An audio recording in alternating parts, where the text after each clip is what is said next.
And we're live. Okay. Not that difficult to figure it out, I think, right? Just took Yeah, us like 6 hours. that's all bad. Okay. This is the first time that Polynomial is doing a Twitter live. We've done Twitter Spaces before. We have done Discord calls before. So that's the era when we started talking to people and updating them Mm. about our products. But this is the first time we're doing a Twitter live. Mm. So first of all, welcome Derek from Zerodev and welcome Gautham from Polynomial. Hello. It's going to be an open-ended discussion. There are a few questions which I have in mind, which I'll keep on asking you guys, but we'll keep it more like a discussion. Feel free to ask each other anything.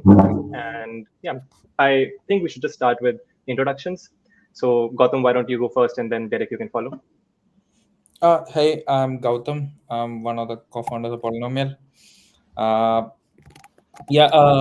I've been in crypto from 2017. I've did some research in AI, blockchain, and then I was working as a machine learning engineer. Then when DeFi summer took off, then got hooked into on-chain stuff, and then later started Polynomial in a hackathon in 2021, and then it's been few years building this out, and yeah, I mostly work on the product side of things. Cool. Yeah. So, my name is Derek. I'm the founder of Zerodev. So, I got into blockchain around 2017, I think. I so before Zerodev, I was like a very technical engineer, right? So like I was working on distributed systems. I was building some I was contributing to some like L1 projects. So with Zerodev, we are building what we call embedded smart wallets, right? So like our customers are applications who want to improve their onboarding and transaction experience, right? So for onboarding, we offer things like like passkey logins, social logins, and whatnot to make the onboarding really seamless. But the most important part is that we make the transaction experience super seamless through things like the dApp can sponsor gas for users. The users they can batch transactions. The dApp can even automate transactions for users, right? And I think like something that we'll touch on maybe a little bit in this call is that we are also working on that we are about to release a really major feature, which is chain abstraction. That like very soon, you will be able to essentially just like deposit tokens into your smart accounts from any chain, and then be able to spend that aggregated balance, right? Like that aggregated unified one balance onto like on any chain, right? So chain abstracted smart accounts is going to be a thing soon. Which we are very excited about. There's an inside joke that we have that the point of chain abstraction is right now everyone's talking about it, but the point of chain abstraction is that no one should talk about it. Yeah, exactly. That's right. Yeah. Okay. So do you think blockchains are very similar to distributed systems? And does your knowledge of distributed systems like help you in this space? Oh, for sure. I think it's probably better to say that blockchains are distributed systems, right? So the very reason why I got into blockchain actually was because I thought that it was the most interesting distributed systems to work on, right? Yeah. Yeah. So yeah, like blockchains like the largest scale distributed systems there are. What do you think are some differences between pre-blockchain distributed system versus what we have right now? Yeah, I think I would say that like the really big innovation of blockchains is that so in like a normal distributed system, right? So before blockchain, right? Like when people talk about distributed systems, that they're usually talking about things like distributed databases, for example, right? Like for example, the if the biggest computer can only store say 100 terabytes of data, right? And then you're running a application that requires like 10 petabytes of data in order to run, right?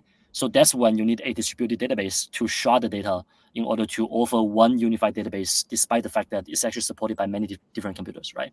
But most of the previous generation of just like the pre-blockchain distributed systems, they have this property which is basically like fixed membership, right? So it's like you cannot just like randomly, I guess like spin up a nodes and expect them to kind of like just like join into the distributed system and still have like the system function just like I guess as expected, right? So usually like there's like a fixed membership in like a non set of nodes that support these distributed systems, right?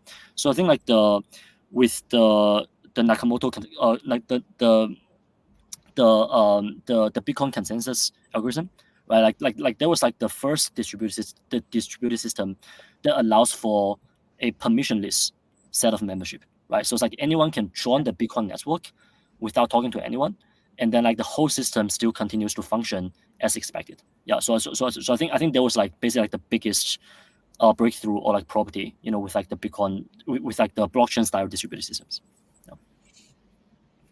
What That's very well triggered you said. from like going something very technical, like it's more like under the hood things, right? But like what you're working on right now is very user facing, I would say, right? Like smart contract That's wallets, right. all those things are more what you would say like trying to improve the experience. And as far as I remember, people have been trying to make a better MetaMask like from the time like in 2017 or remember, and nobody's willing to change it, right? And like what do you think is like what motivated you like in a philosophical way, like to make the change?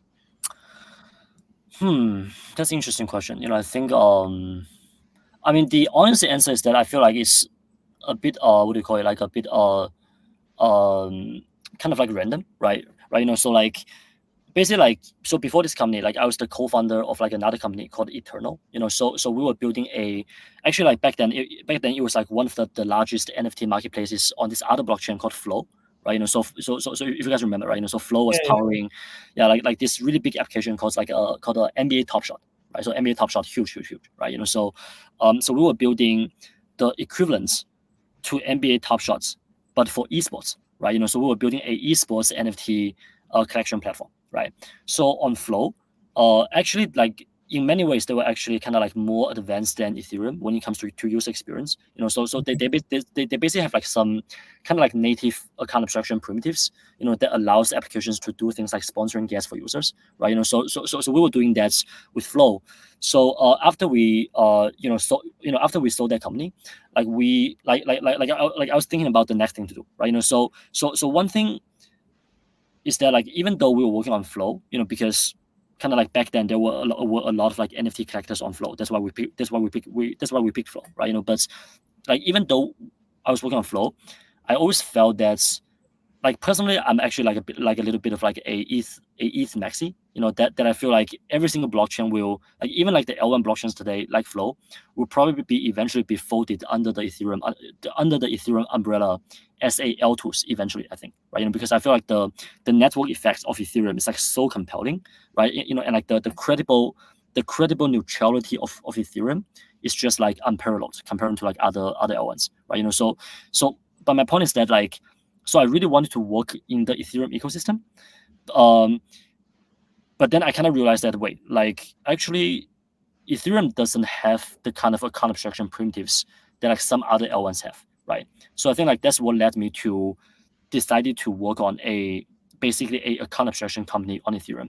And like the timing was actually really lucky because like that was actually precisely kind of like when ERC 437, the account abstraction standards, like it was like announced, but like it hasn't gone live yet, right? So it was like in a very just like a lucky point in time in which it hasn't gone live, but like basically like a builder like me could come in and build the first implementation of 437. And then so what wound up happening was that like Zerodev became the first actual implementation of ERC 437 that you could actually use on a production network, right? So we actually went live the day that ERC 437 was deployed on Ethereum mainnet. Yeah. So That's Can huge. you briefly go through the history of account abstraction sure. on Ethereum? Because I feel like, I mean, I've used in some form of the other, like we've been also using account abstraction. I think early forms of account abstraction is more like on like using complicated DeFi apps, right? Like Maker and all, there were apps like Instant App and Yeah. DeFi Saver and all. Those were like early primitive account abstraction Sure. forms, I would say. But like, can you just run us through it, like so that like we just get an idea that this is not something that is new, but rather it's just termed and like it's always been there, right? And everybody wanted to have it. I remember we started with smart contract wallets, and our smart contract wallets used to be limited to a single dApp. Yeah. So it kind of took the whole sense of it away. It definitely made our life easier, but you could still not go to another app and start using it. Yeah, exactly.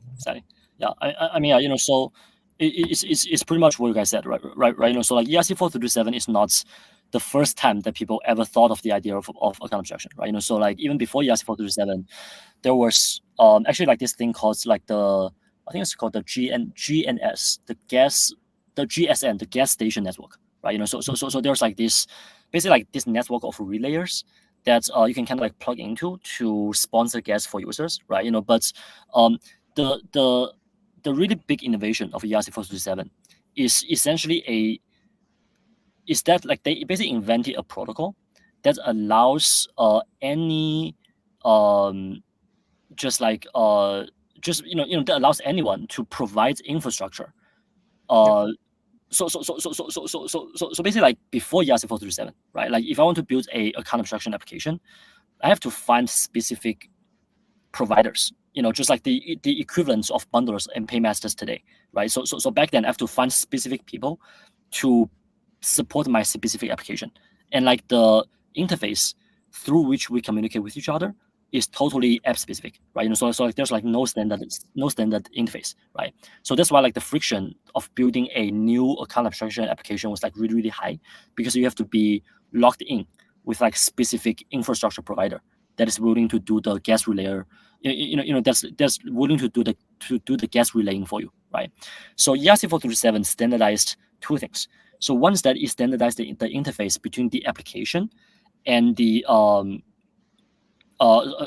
actually not not the application, but is standardized the interface between the wallets and the paymasters, which are the things that want to sponsor gas for the wallets, right?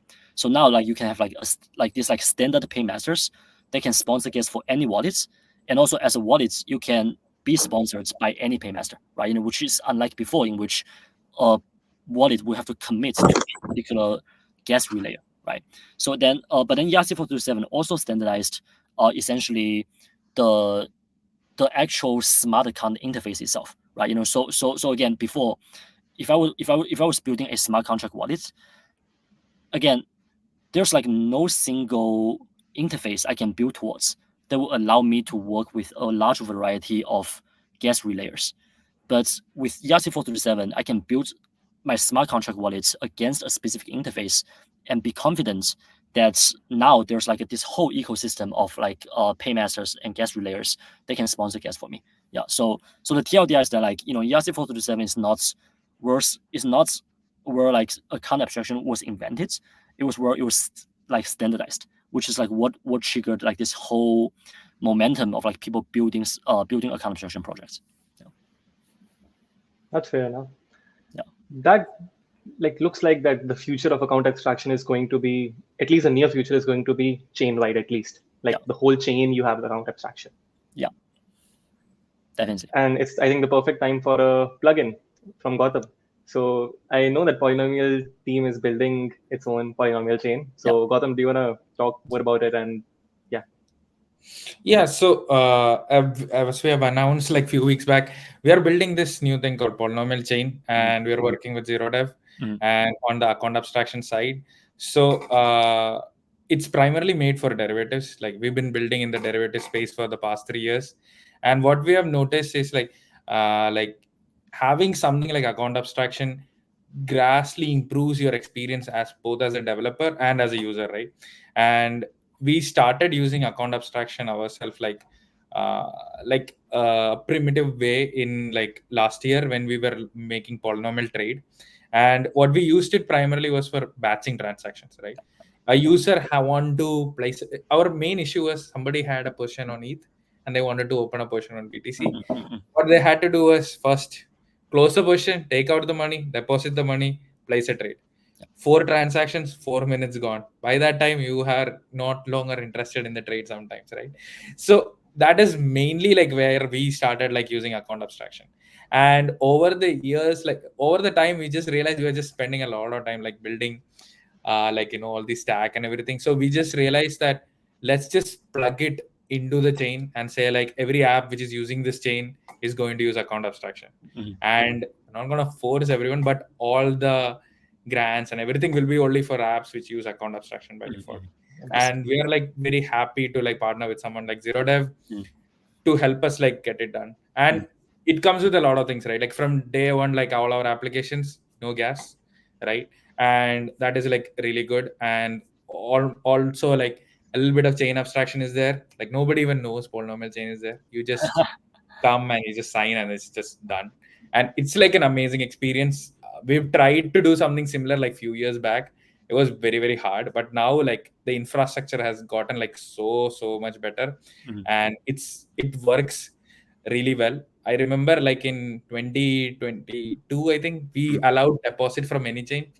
It was such a weird way where like we had a self-destruct contract on the other chain, and then it was like a relay message. It used to break all the time, all those things. But like using these like modern ways, we are like working with Socket, Zerodev, all you guys, and it just like works, right? Like it doesn't break. It's really good, and it's I feel like that's the future of UX, of like how things are supposed to be. Like you when people are using dApps, I think it should just work. People are there to like farm something, trade something, do something. It should just happen. You should not like spend half your time trying to refuel your gas or like other things.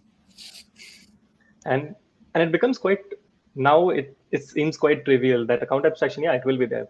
At that time, I remember when we enabled transactions from any chain and allowing the user to deposit from any chain, we made a whole fuss about it. We launched it as a product. It's a feature. It's not even a feature in these days in the new day apps. But we launched it like we were launching some car or something.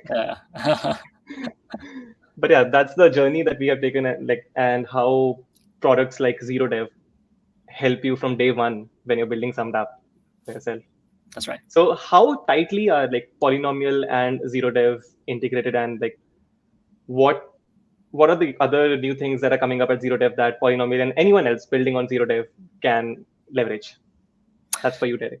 Yeah, I think I would say like we are pretty tight, right? I think the because like a lot of like the core experiences of trading on Polynomial, such as like the fact that you don't have to pay gas, right? Like the fact that transactions are batched, right? Like the fact that like the confirmations can be skipped through session keys, right? Like the idea of like one-click trading, right? So yeah, I think so those are all done through Zerodev. And then of course, like the thing that I'm really excited about right now is chain abstraction, right? So like again, polynomial chain is like a new chain, right? So like the initial friction of asking the user to put liquidity into polynomial will always be a bit of a friction, right? So like how do we remove that friction? And like is chain abstraction possibly a solution here? Like I think like that's something that's very much worth discussing. Yeah.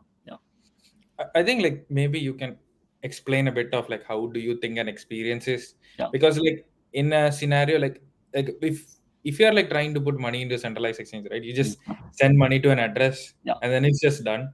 It can happen in Solana, it can happen in Ethereum, it can happen in Optimism, and that's kind of how you onboard into a centralized exchange, right?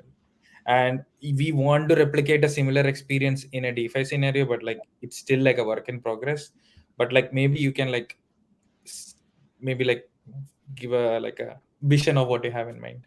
Sure, yeah. So I think the idea of chain abstraction probably makes more sense for applications that are running on multiple chains, right? So imagine if Polynomial was running on Polynomial chain, right? But also on some other blockchains, right? Say like Arbitrum, Optimism, or or whatnot, right? So then instead of asking the users to kind of like having to pick a particular instance of Polynomial to interact with, and then also like in terms of deposit, right? Like they will have to deposit to each instance separately, and those liquidity will be separated, right? So instead of doing that, they will just have like one single unified balance that is like the chain abstracted balance, right? So they will just deposit into Polynomial, and then it doesn't actually matter like where their tokens actually are, like in the underlying chain. They can trade on each single instance of Polynomial using their unified balance, right? So that is like I guess like the vision of chain abstraction, and like how it simplifies. Yeah, I think he oversimplified it a lot. Maybe we can go a bit more into like the intents or like how it works.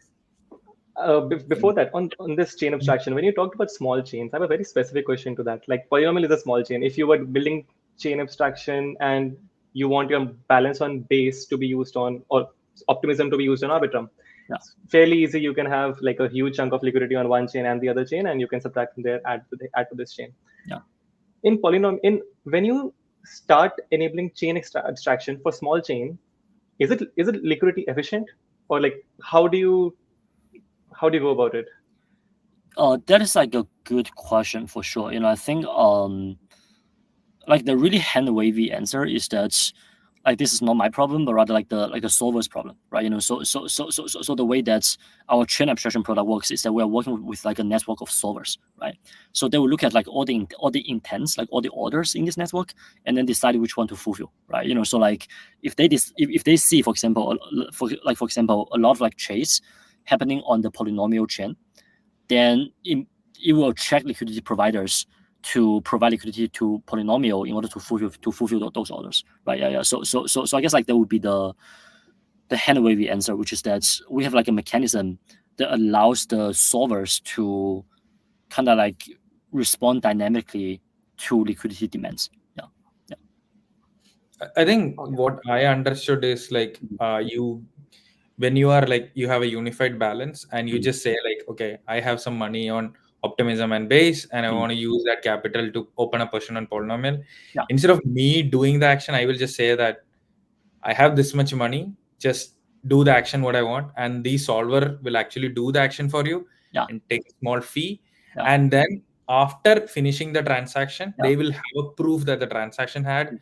They will use the proof to take out the money from the sources where the money is. Yeah. So yeah, exactly. So one really really cool thing about this, like about this new chain abstraction product that we are working on is like, from the perspective of the user, a chain abstracted transaction is exactly as fast as a regular transaction, right? So it's like it's no slower than just like making that trade on the polynomial chain. And the reason is because, like you said, like the liquidity provider is actually providing liquidity on the fly while you are making that transaction on the polynomial chain. So there's no bridging delay that you have to wait for as a user, right? It's actually almost like reverse bridging, in that like the solvers, like you said, like will after the fact go back to the source chain to try to repay themselves. Yeah. So chain abstraction is like very much about kind of like hiding the bridge from the users, but rather making it something that like the liquidity provider to deal with. Yeah. The reverse bridging angle really clarified it in my head how it's gonna work. Yeah. Nice. So it's like you press a button and then just transaction happens in destination chain. Exactly. After some time, money gets deducted. I think the only catch is like if you have money and you want to withdraw it from your smart contract wallet, there will be a small delay because the user might be like doing it. But I think that is like only a few minutes, and that's kind of fine, I guess. Yeah. I mean, I guess like getting into the details. I mean, so when you try to withdraw money from this chain abstracted balance system, right? Like, so there's actually like a fast path and a slow path. So like the fast path is actually just as fast as like a regular, as a regular transfer, because you are just like, because like the withdrawal is just a chain abstracted transaction, if that makes sense. So it's the same system, it's the same liquidity providers that will be funding the withdrawal request. So that's just as fast. But then like there's also like a slow path for when the chain abstraction system becomes unavailable, right? So like if the system is like just like goes down, or whatnot, that's when the user can have like a slow and permissionless path to exit from the system, right? So that's like what you said about the delay, right? Because like the user has to wait for some time before the withdrawal can actually happen, because if that wasn't necessary, then the user can trivially double spend the liquidity provider by kind of like spending, by using the liquidity provider's money on one chain and then immediately withdraw on the other chain, right? So there must be some delay to protect the liquidity provider. Yeah, but so this is actually like very similar to how how like when you withdraw money from a optimistic rollup, right? Like there's also like a fast withdrawal and like a slow withdrawal, right? So like with the slow withdrawal, you wait for like the 7-day delay or whatever for like the optimistic rollup, but there are also a lot of fast withdrawal providers that allows you to withdraw fast, and they can do that because they are monitoring the L2 and they know for sure that your withdrawal is valid, right? So it's kind of like similar here. That we will have like a fast path and a slow path. Yes. Though we are like using chain abstraction from day one, we are not like doing this advanced yet. We are doing like a smaller way and then like gradually improving over time. Yeah. But I do see like a lot of value in like having this from even day one. But how fast do you think? I mean, the most important factor for all these things is the how good is the solver network, Yeah. and how long do you think like an efficient solver network appears or emerges? For sure. And yes. Yeah. So you're totally right that like the liquidity network is what will make or break this system, right? Right. So we are working with sockets on this actually. So sockets kind of like the experts at sourcing liquidity. And they're also building like the what I mentioned earlier about how like there's going to be like that there's going to be a market mechanism that's where like any liquidity provider can come in and try to compete for these orders, right? Yeah. So the TLDR is that like it's very much a thing that's like playing out, but in principle, right? Like if people are rational and they respond to markets, they should realize that okay, like there's like a lot of money to be made in this system by providing liquidity, and hopefully like that will attract a lot of like high quality liquidity providers. Yeah. So what I see is like in like a few months time, hopefully a person comes deposit money into an address on any of the L2s or any L1, Sure. and then they just like press a button, they're already on polynomial chain, normal transaction over the L2. No more bridging delay. Very good. Nobody's like sad anymore. No more funds getting stuck. All that thing is over. And if they're placing a trade, they're placing a trade. So it just happens like the onboarding time went from like a few minutes to nothing, right? Like it's just transaction. And but another factor of onboarding is like how a user is like creating a wallet and all those things. Maybe we can like touch upon like things like pass keys and session keys also, about like how the future experience of a user like changes. And also like, do you believe, like this is a controversial question, do you think people should like have seed phrases or not? Because a lot of people think that people shouldn't have seed phrases, but I am still like a old school guy in that thing. Yeah, that's a really good question. I think yeah, I mean, like my feeling is that like I'm not sure if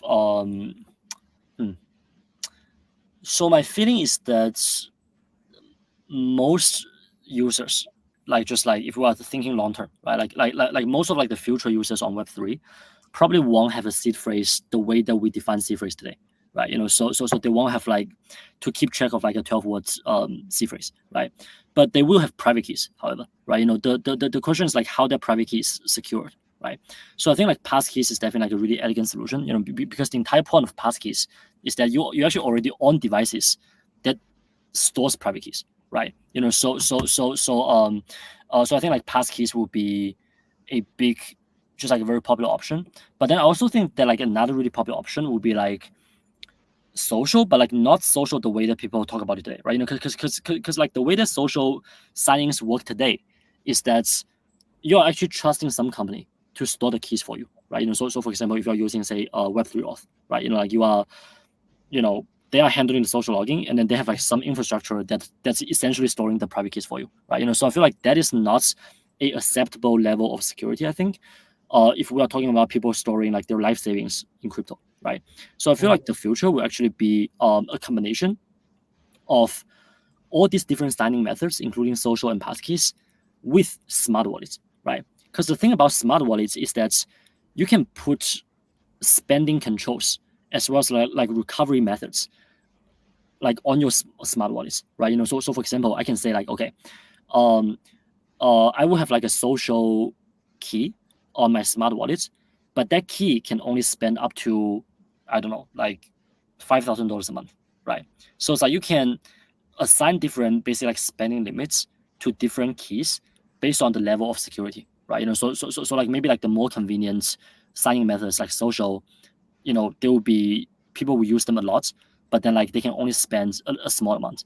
And then passkeys is like more secure but a little less convenient, so then like they can spend more, right? And then like maybe above that, maybe some people will still buy a ledger, and then have the ledger be like the actual master key of the smart accounts. They can spend everything, right? Yeah. So but then there's also the fact that the fact that smart account enables recovery is also huge, right? Because that means that even if you tie your wallet to like a less secure methods, such as, for example, passkeys, because like the thing with passkeys is that it's pretty easy to lose them, right? So if I lose my Apple accounts, right? If I lose my iPhone, right? Like it'd be nice if there was a way to still regain control of my wallets, and that's what smart accounts enables as well.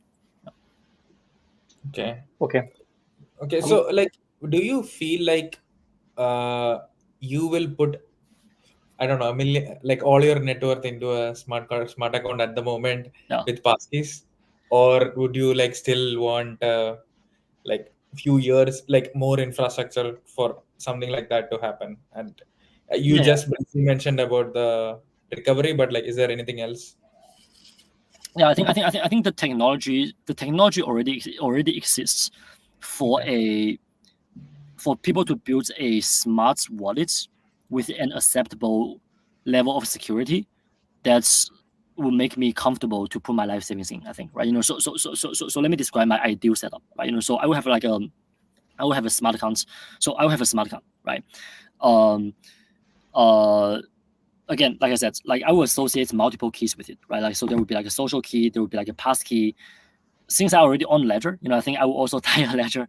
I will also tie a Ledger to the smart accounts. But I think for a new user, I don't think it's necessary. But my point is that like I will set up multiple keys to attach multiple keys to this account, so that I can recover the accounts with, for example, like say 3 out of 5 keys, right? So if I attach 5 keys, then I can recover the account with any 3 of the 5 keys. Because like to me, like my biggest concern with only attaching, for example, one single passkey is just losing the passkey, right? Because like today, I mean, it's actually not that hard to lose your passkey, right? So I definitely want to attach more signers to my smart accounts, and then also enable recovery, so that like if I lose the signer, I can use the other signers to recover them. And like, would you want transaction to be done by any of the signers? Yeah. So I think like you should be able to do transactions with any single one signer, because I think like otherwise the user experience just gets like too bad, right? Yeah. So but again, like I said, I will put spending limits on each signer, right? Yeah. So someone who gains controls to one signer cannot just like steal all my money. I remember we did like a very primitive version of this like a while back, where like we allowed people to control the smart account with like 2 addresses. It was only used by a very small set of people, but those users, they all had like more money in control. I think the major use case, from what I understood by talking to them, was like mostly like trading on different devices, and they are not very comfortable like sharing private key across, right? And I think that is a very like standard way to like approach this thing, I guess. And also like nowadays, like you have so many wallets as well, right? You have like a wallet on a laptop, your wallet on your mobile. Like I have a lot of wallets on my mobile which I never use also. Like just for like testing, right? You have like $100, $200 on it, and then you're just testing it. It's good to keep them have some value. No, that was okay. Gonna be mindful of time here, and I know we only had you for 30 minutes, so it was a really good learning session for the two of us, Derek. But before we end, I know both of you are founders of crypto companies, and whether a Web2 company or a Web3 company, founders should always know about their audience. Sure. I hope both of you agree with me. So we're gonna have a small quiz kind of thing. So you have to name 10 countries of like whatever question I ask you, and let's see how many you can get. Okay, and it's just one question. I have to name. I have to name 10 what? So both of you are together. Both of you collectively have to name the top 10 countries with the maximum number of users who use crypto. And there's a lot of anonymity, but whatever data I could get, I have compiled the list. So let's see how many both of you together can get. Sure. Are you talking DeFi or just crypto users? Okay. Just crypto users in general. I mean, I think the obvious. I mean, let's just get like the obvious ones out of the way, right? So okay. US. I mean, obviously, right? Like US, correct. Korea, India. Population. India is on the list. Korea is not on the list. No way. Korea is not top 10 country. There's no way. Wait, Uh, are you serious? Because I thought Korea I really thought that in Korea, like pretty much everyone owns crypto. That's weird. So India is number 1 because of the sheer population, I see. and USA is number 3. What else? Yeah. Interesting. Oh, China is it on? China is there. Okay, you got 3. Indonesia. Indonesia is there. 4. Japan. Japan is also not there. Right. Thailand. Southeast Asia is pretty popular. Not Thailand, but think more about around Thailand, around Indonesia. Malaysia. Singapore. No. Philippines. Philippines is there. Yes. Really? Okay. Oh. Okay. I'm not pretty sure about Europe though. Yeah. The people say let me think. I think I know. Okay, Canada. I'll give you the last 3. No, I can give you the last 3. It's according to my list. It's Nigeria, Iran, and Pakistan, and Brazil. Iran and Pakistan. Interesting. That's really unexpected. Yeah. How about Turkey? Is Turkey on? Turkey is not on this list, but as I said, like it's crypto, so you never know the exact number. But this is just data which I got off like my research, ChatGPT. I see. Sure.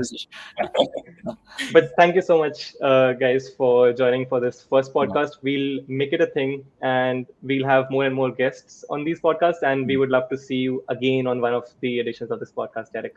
Amazing. Yeah. Thanks for taking the time to host me. It's been a really good conversation. Thank you. All right. See you. Bye. See you guys. All right. See you later.